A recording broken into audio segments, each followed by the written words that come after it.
Hello aspirants, आज हम एक बहुत ही इंपॉर्टेंट यूनिट स्टार्ट करने जा रहे हैं। अब इस यूनिट को आपको गैस करना है, क्योंकि पिक्चर के थ्रू आई होप आपको आइडिया लग गया होगा कि कौन सी यूनिट हम आज स्टार्ट करने जा रहे हैं। जैसे आप यहाँ पे देखोगे एक गर्ल है, इसके बैकग्राउंड में बहुत सारी फैक्ट्रीज हैं जहाँ से आप देखोगे स्मोक रिलीज हो रहा है, राइट।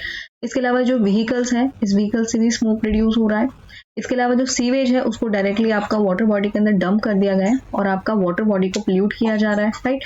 तो आप आई होप कि आपने गेस कर लिया होगा जो यूनिट हम स्टार्ट करने जा रहे हैं उस यूनिट का नाम है पोल्यूशन। बहुत ही लेंदी ये यूनिट है बट बहुत ज़्यादा इंपॉर्टेंट भी है, क्योंकि यहाँ पे आपको प्री और इसके अलावा आपका जो मेंस है वहाँ पे आपको यहाँ पे एवरेज में 2 या 3 क्वेश्चंस यहाँ से आपको देखने को मिलेंगे। मेंस में आपको 2 या 3 क्वेश्चंस इस यूनिट से आपको मिलेंगे ही मिलेंगे। प्री में भी क्वेश्चन 4 to 5 क्वेश्चंस आपको इसी यूनिट से मिलेंगे। तो इस यूनिट को आप इग्नोर ना करें, बहुत ही इंपॉर्टेंट ये यूनिट है एग्जाम पॉइंट ऑफ व्यू से भी, और इसके अलावा आपकी खुद की जर्नल अवेयरनेस के लिए भी ये यूनिट बहुत ज़्यादा इंपॉर्टेंट है। तो चलिए शुरू करते हैं इस यूनिट को। सबसे पहले स्टार्ट करेंगे डेफिनेशन से कि बेसिकली क्या होता है आपका। अगर हम इंट्रोडक्शन की बात करेंगे तो बेसिकली पोल्यूटेंट होता क्या है, पोल्यूशन होता क्या है, राइट। अब जैसे आप यहाँ पे अगर हम डेफिनेशन को ही गो थ्रू करें, एन एडिटिव और एक्सेसिव एडिशन, ठीक है, ये एडिशन ये वाला होगा, वो थोड़ा टाइपिंग मिस्टेक है। एडिटिव और excessive addition of certain material in the to the physical environment which make it less fit और unfit for life.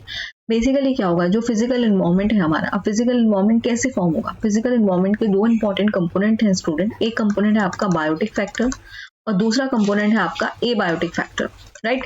Biotic factor में आपके सारे लिविंग बींग्स आएंगे, जितने भी लिविंग बींग्स हैं वो आपके सब बायोटिक कंपोनेंट की कैटेगरी के अंदर आएंगे। एबायोटिक फैक्टर में आपके आएंगे water, land, soil, light, temperature, humidity, ये सारे के सारे आपके एबायोटिक फैक्टर के एग्जांपल्स हैं, राइट। अब यहाँ पे क्या होगा, पोल्यूशन क्या करेगा, जब हम कोई सर्टेन मटेरियल को, किसी मटेरियल को हम बहुत ही ज्यादा एक्सेसिव अमाउंट में ऐड करते चले जाएंगे अपने फिजिकल एनवायरनमेंट में, तो क्या होगा, वहाँ पे फिजिकल एनवायरनमेंट में बहुत सारे चेंजेस देखने को मिलेंगे। उन चेंजेस की वजह से वो जो फिजिकल एनवायरनमेंट है वो लेस फिट हो जाएगा या फिर अनफिट हो जाएगा सर्वाइवल के लिए, जो भी वहाँ पे लिविंग ऑर्गेनिजम्स रह रहे हैं। यही जो पूरा प्रोसेस होगा इसी को बेसिकली बोला जाएगा आपका पोल्यूशन, राइट। एक और डेफिनेशन को हम डिस्कस कर लेते हैं। नेक्स्ट डेफिनेशन आप यहाँ पे देखोगे, pollution is any undesirable change in physical, chemical और biological characteristics of land, air, water और soil। जो आपका लैंड हो गया, वाटर है, सॉइल है, इनकी जो फिजिकल प्रॉपर्टी हो, चाहे केमिकल प्रॉपर्टी हो या फिर जो बायोलॉजिकल प्रॉपर्टी, अगर इसमें चेंजेस आपको देखने को मिलेंगे तो ये बेसिकली ये भी जो भी अनडिजायरेबल चेंजेस अगर आपको देखने को मिलेंगे तो ये भी आपका पोल्यूशन कॉज करेगा, राइट। अब पोल्यूशन ये जो डेफिनेशन है, आपको ये डेफिनेशन दी थी ईपी ओडम ने।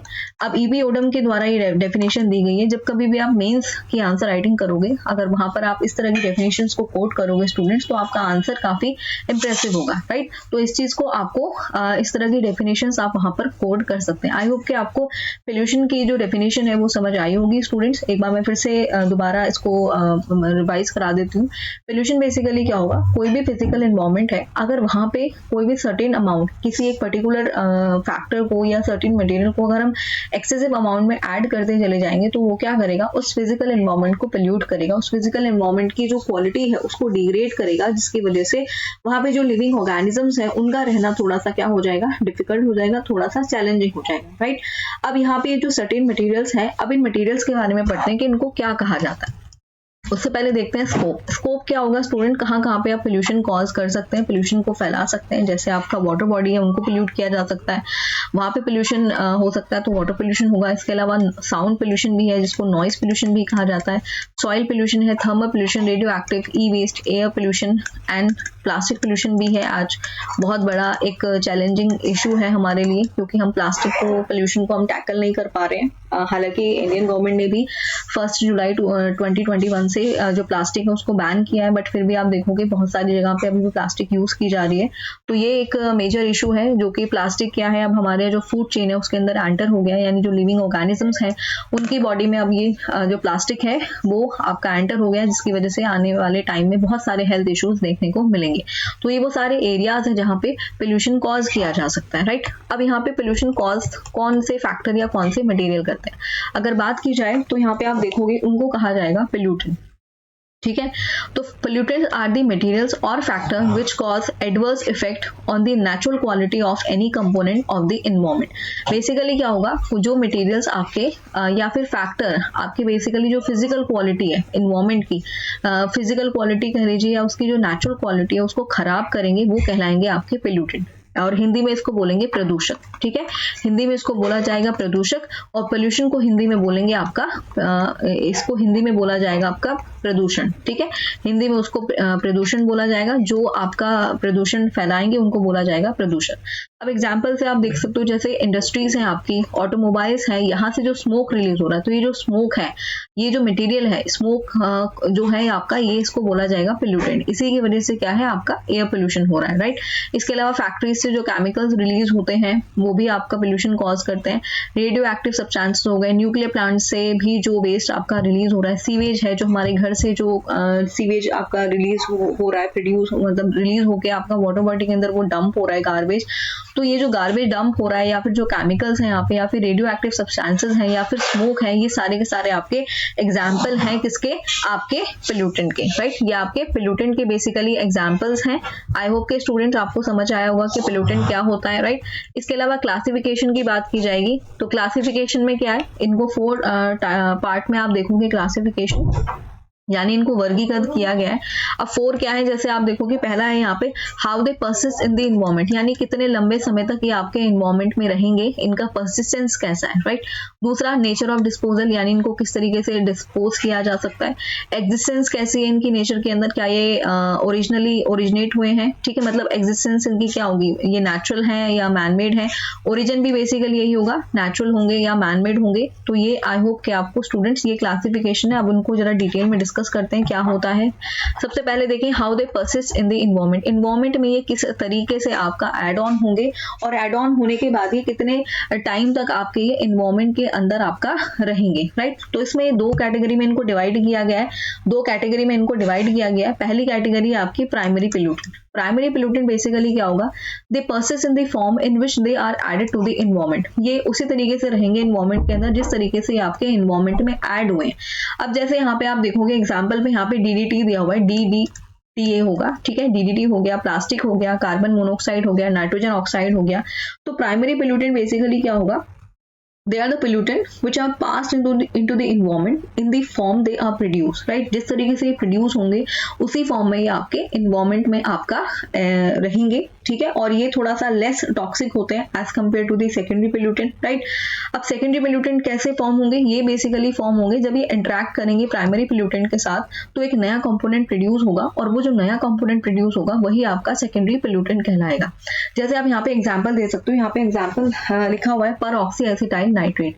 परऑक्सी एसिटाइल नाइट्रेट बेसिकली इसको पैन कहा जाता है। ये आपका प्रोड्यूस होगा जब ये नाइट्रोजन ऑक्साइड के साथ कोई भी हाइड्रोकार्बन आपका कंबाइंड होगा, तब वहां पे आपका पैन प्रोड्यूस होगा।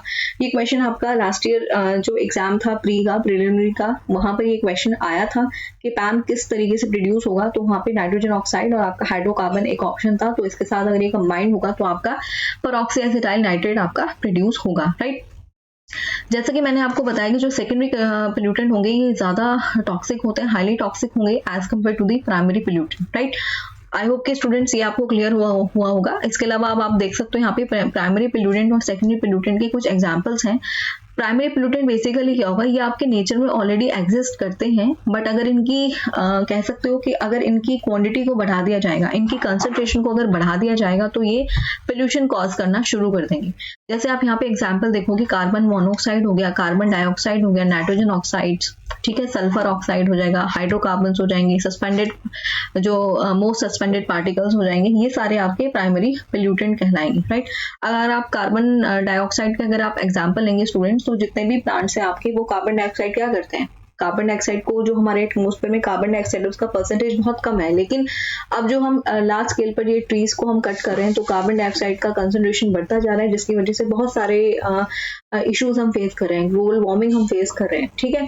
क्योंकि क्या हुआ कि हमने पेड़ों की कटिंग करना शुरू कर दिया, पेड़ों को हमने काटना शुरू कर दिया, जिसकी वजह से क्या हुआ, ह्यूमन पॉपुलेशन बहुत ज़्यादा बढ़ रही है, क्योंकि हम लोग क्या कर रहे हैं, एक्सेल करते हैं कार्बन डाइऑक्साइड को। इसके अलावा जो व्हीकल्स हम एनर्जी सोर्सेज के लिए भी जो कोल पेट्रोलियम को इनको हम यूज़ कर रहे हैं अपने एनर्जी के यूजेस के लिए, तो उसकी वजह से भी कार्बन डाइऑक्साइड आपका एटमॉस्फेयर में बहुत ज़्यादा आपका एक्यूमुलेट होता जा रहा है, तो उसकी वजह से क्या है आपका ग्लोबल वार्मिंग बढ़ रहा है, राइट। तो प्राइमरी पोल्यूटेंट सिंपल ये है कि ये जैसे प्रोड्यूस होंगे एज इट इज ही आपके इन्वायरमेंट में ये ऐड हो जाएंगे, राइट।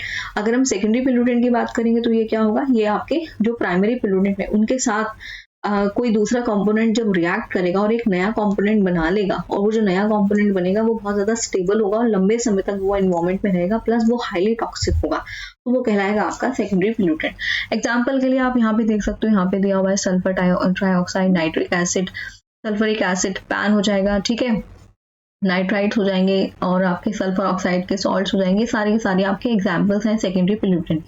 एक और एग्जांपल से मैं आपको यहाँ पे स्टूडेंट्स क्लियर करना चाहूंगी। अगर आप देखिए कहीं पर रेन होने वाली है, ठीक है, कहीं पर अगर रेन होगी तो रेन यानी H2O वाटर हो जाएगा, और अगर उसी जगह पर बहुत सारी फैक्ट्रीज है और वहां से स्मोक रिलीज हो रहा है, सपोज करिए वहां से आपका बहुत सारा सल्फर ऑक्साइड आपका रिलीज हो रहा है, या फिर वहां पे समझ लीजिए नाइट्रोजन ऑक्साइड वहां पे रिलीज हो रहा है, तो जब ये दोनों आपके कंबाइन करेंगे वाटर के साथ, अगर सल्फर ऑक्साइड कंबाइन करेगा तो H2SO4 बनाएगा, सल्फरिक एसिड बनाएगा।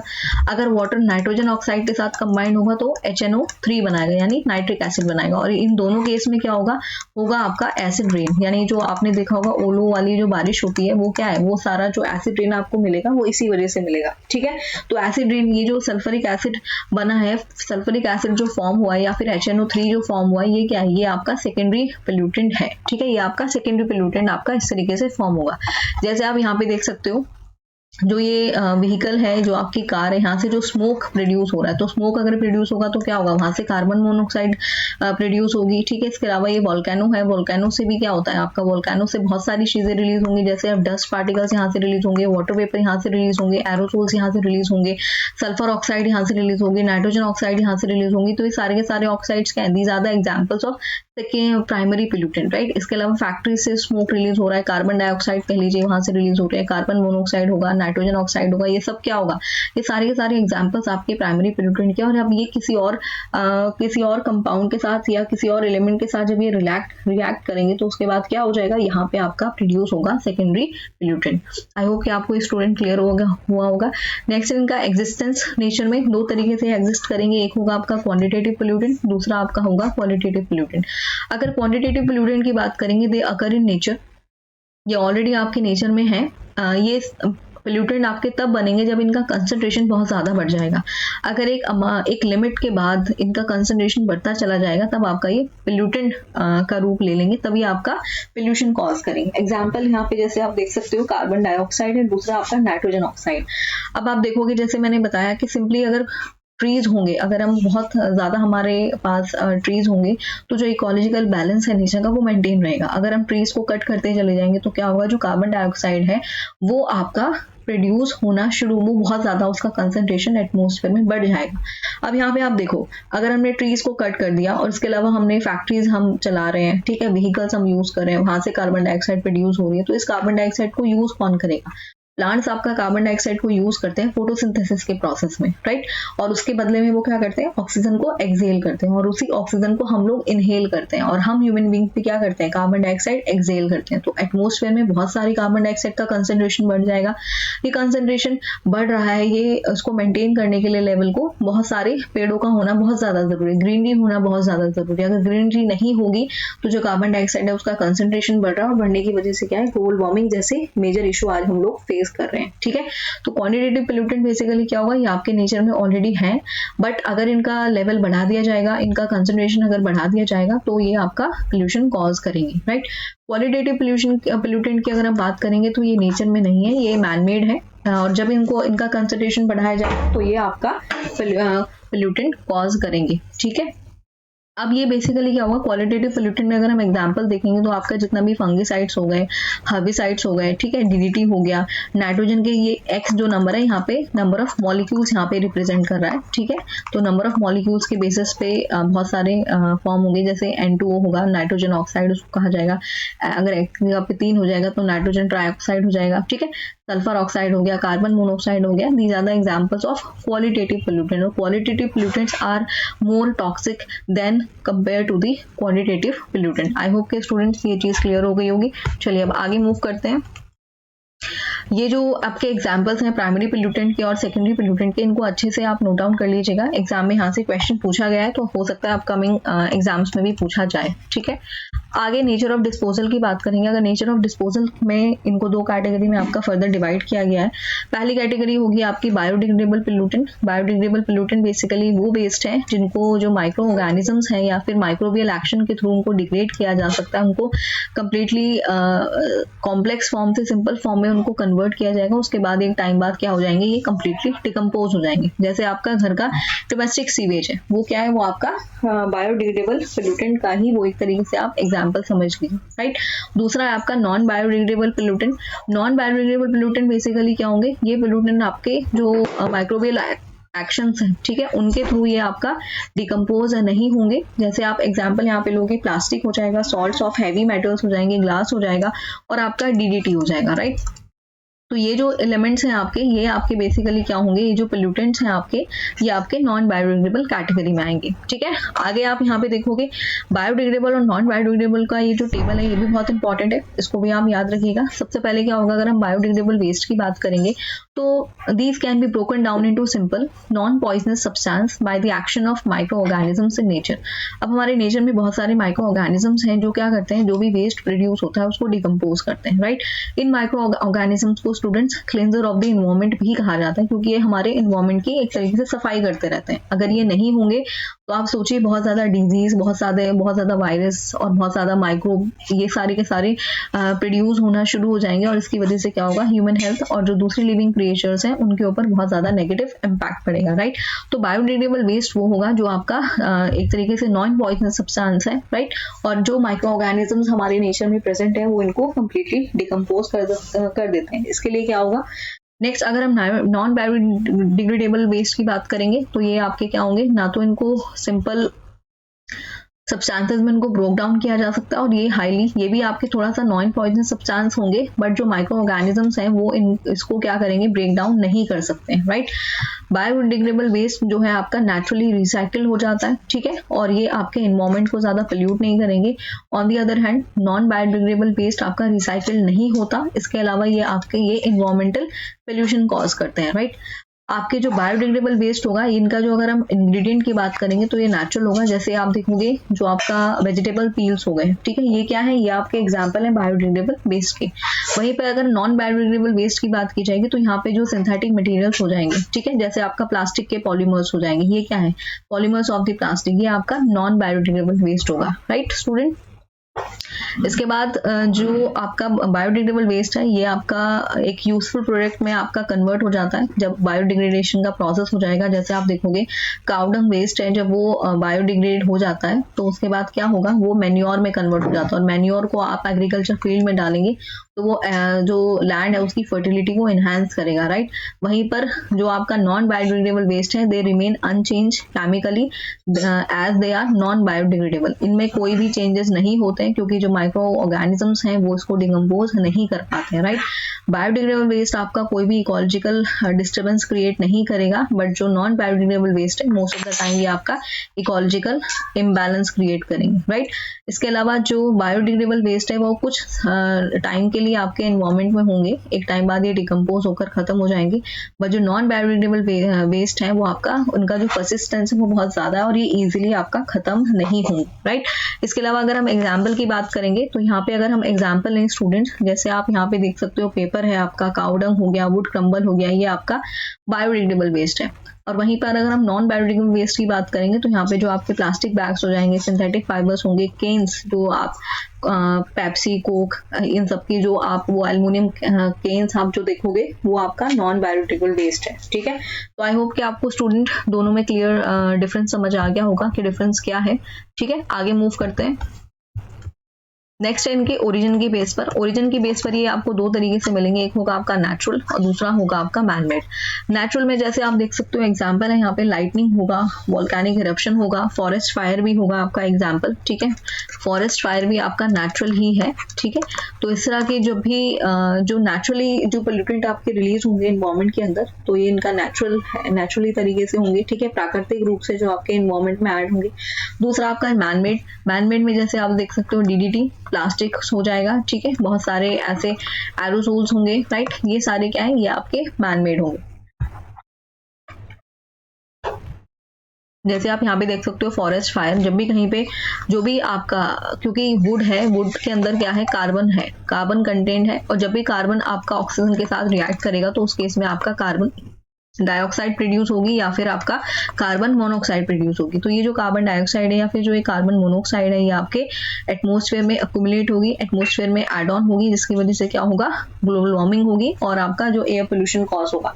तो फॉरेस्ट फायर भी क्या होगी, अगर फॉरेस्ट फायर भी बहुत सारी जगह पे नेचुरली हो जाती है, ठीक है। इसके अलावा लाइटनिंग आप देखोगे, और ये आपके एग्जाम्पल है आपके मैनमेड के। मैनमेड में जैसे आप देख सकते हो कि जो वाटर बॉडी है उसके आसपास हमने बहुत सारा प्लास्टिक डंप किया हुआ है, राइट, जो व्हीकल है यहाँ से जो स्मोक रिलीज हो रहा है, तो ये आपके एग्जांपल है मैनमेड के, राइट। तो आई होप स्टूडेंट्स आपको ये चीज क्लियर हो गई होगी। इसके बाद आपका आता है क्लासिफिकेशन ऑफ पोल्यूशन। पोल्यूशन को बहुत सारी ये मेजर 5 टाइप्स में इसको क्लासीफाई किया गया है। जैसे फिजिकल पोल्यूशन होगा, फिजिकल पोल्यूशन में जैसे आप देख सकते हो एयर पोल्यूशन है, राइट। इसके अलावा आप यहाँ पे देख सकते हो इसका एग्जाम्पल हो जाएगा वाटर पोल्यूशन, ठीक है। वाटर में अगर कोई भी चीज इस तरीके की ऐड की जाएगी तो आप देखोगे वाटर का कलर है ना, वो सारी चीजें आपको वहाँ पे चेंजेस देखने को मिलेंगे, जो उसका फिजिकल अपीयरेंस है उसमें आपको चेंजेस देखने को मिलेंगे। केमिकल पोल्यूशन की अगर हम बात करेंगे तो सेम एज इट इज, जो आपका वाटर है, वाटर का जो केमिकल स्ट्रक्चर है वो उसमें चेंजेस आपको देखने को मिलेंगे। बायोलॉजिकल पोल्यूशन होगा, बायोलॉजिकल पोल्यूशन में क्या हो जाएगा कि प्लास्टिक जैसे प्लास्टिक के जो माइक्रोबीट्स हैं वो ह्यूमन या फिर जो लिविंग ऑर्गेनिजम्स हैं उनकी बॉडी के अंदर, उनकी बॉडी में जो फैट सेल्स हैं वहाँ पे वो स्टोर हो रहे हैं, एक्यूमुलेट हो रहे हैं, और इसकी वजह से हो रहा है आपका बायो एक्यूमुलेशन, और यही फिर आगे दूसरे लिविंग ऑर्गेनिजम्स में भी आगे पास ऑन हो रहे हैं। तो प्रोसेस है आपका बायो मैग्निफिकेशन, वो आपको देखने को मिलेगा। इसके अलावा थर्मल पोल्यूशन होगा। थर्मल पोल्यूशन में क्या हो जाएगा, जो आपके थर्मल प्लांट्स हैं वहाँ पे क्या होगा, जो वाटर है, जो वार्म वाटर है, उसको अगर हम एज इट इज अगर वाटर बॉडी के अंदर उसको डिस्चार्ज कर देंगे तो जो वाटर बॉडी का जो नॉर्मल टेम्परेचर है वो आपका राइज कर जाएगा, जिसकी वजह से वहाँ पे रहने वाले लिविंग ऑर्गेनिजम्स हैं वो सर्वाइव नहीं कर पाएंगे। इसके अलावा थर्मल पोल्यूशन में आप देखोगे ग्लोबल वार्मिंग हो रही है ना, तो क्या है, जो एवरेज टेम्परेचर है अर्थ का वो भी आपका एनहांस हो रहा है। इसके बाद क्या है, न्यूक्लियर पोल्यूशन है। न्यूक्लियर पोल्यूशन से क्या होगा, जो रेडियो एक्टिव सब्सटेंसेस हैं वो भी क्या कर रहे हैं, आपके एनवायरमेंट को बेसिकली क्या कर रहे हैं, उसको पोल्यूट कर रहे हैं, राइट। तो आई होप स्टूडेंट्स आपको ये जो इंट्रोडक्शन था पोल्यूशन का वो आपको थोड़ा क्लियर हुआ होगा। अगर आपको कोई डाउट होगा तो आप कमेंट सेक्शन में पूछ सकते हैं। हम मिलेंगे आगे हम डिस्कस करेंगे एयर पोल्यूशन के बारे में, तो आगे हम एयर पोल्यूशन में इसको शुरू करेंगे, ठीक है। तब तक के लिए थैंक यू।